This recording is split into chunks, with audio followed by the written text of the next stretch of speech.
Allah Azza wa Jal says, Alif Lam Mim, أحسب الناس أن يتركوا أن يقولوا آمنا وهم لا يفتنون. Now listen carefully please.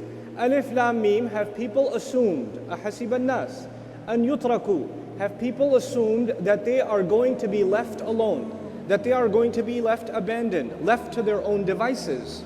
أن يقولوا آمنا, that they get to say that we have believed, وهم لا يفتنون, and they are not going to be put through severe tests. Allah asks the question, did people really think that people are going to just be able to say that they believe and then they are not going to go through some very difficult tests? وَلَقَدْ فَتَنَّ الَّذِينَ مِنْ قَبْلِهِمْ, we have certainly tested those who came before them. Now these ayat, the term in Arabic used is fitna. Fitna. And so I'll talk a little bit about the word fitna first. Nowadays we use it only in a negative sense. Right? So we use the word fitna like you see someone walking into the masjid, man, that guy is a fitna. Right? Or there's a lot of fitna in the bazaar. Right? Or whatever. Don't go to Aruba, there's too much fitna, etc., etc.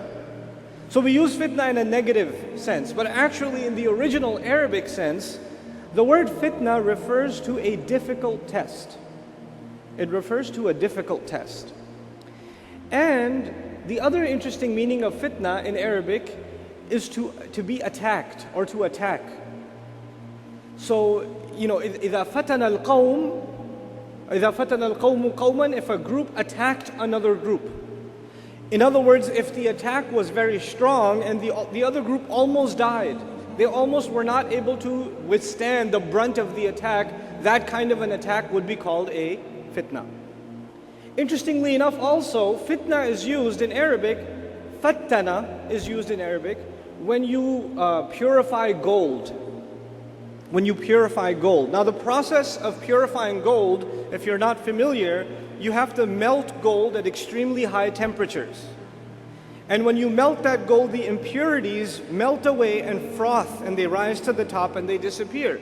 And this is an extremely difficult process, and only through that process you can tell the purity or the level of purity of that gold. So the amount of carats it's going to be depends on how pure that gold is, which means how much fitna has it gone through.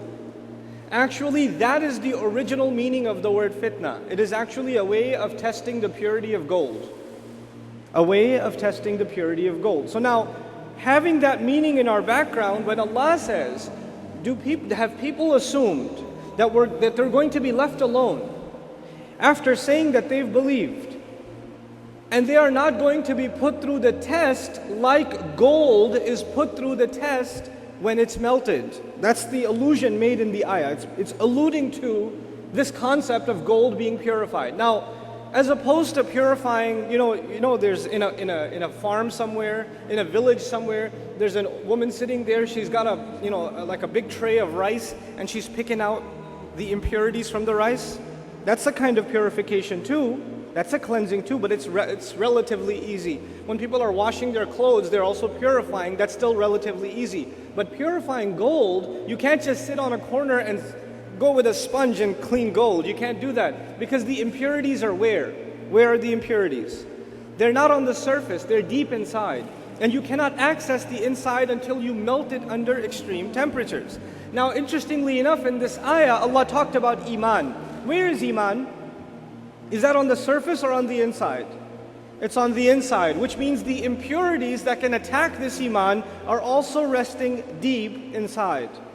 Which means if you want to purify something deep inside, you have to raise the temperature and you have to be put through some extreme test so that those impurities can be removed. You follow what I'm saying so far? Right, this is the concept of fitna when it comes to our iman. Our iman is being put to the test by difficulty, and Allah is saying, how could you have assumed that you will be given this incredible treasure of iman and not be put through difficult tests?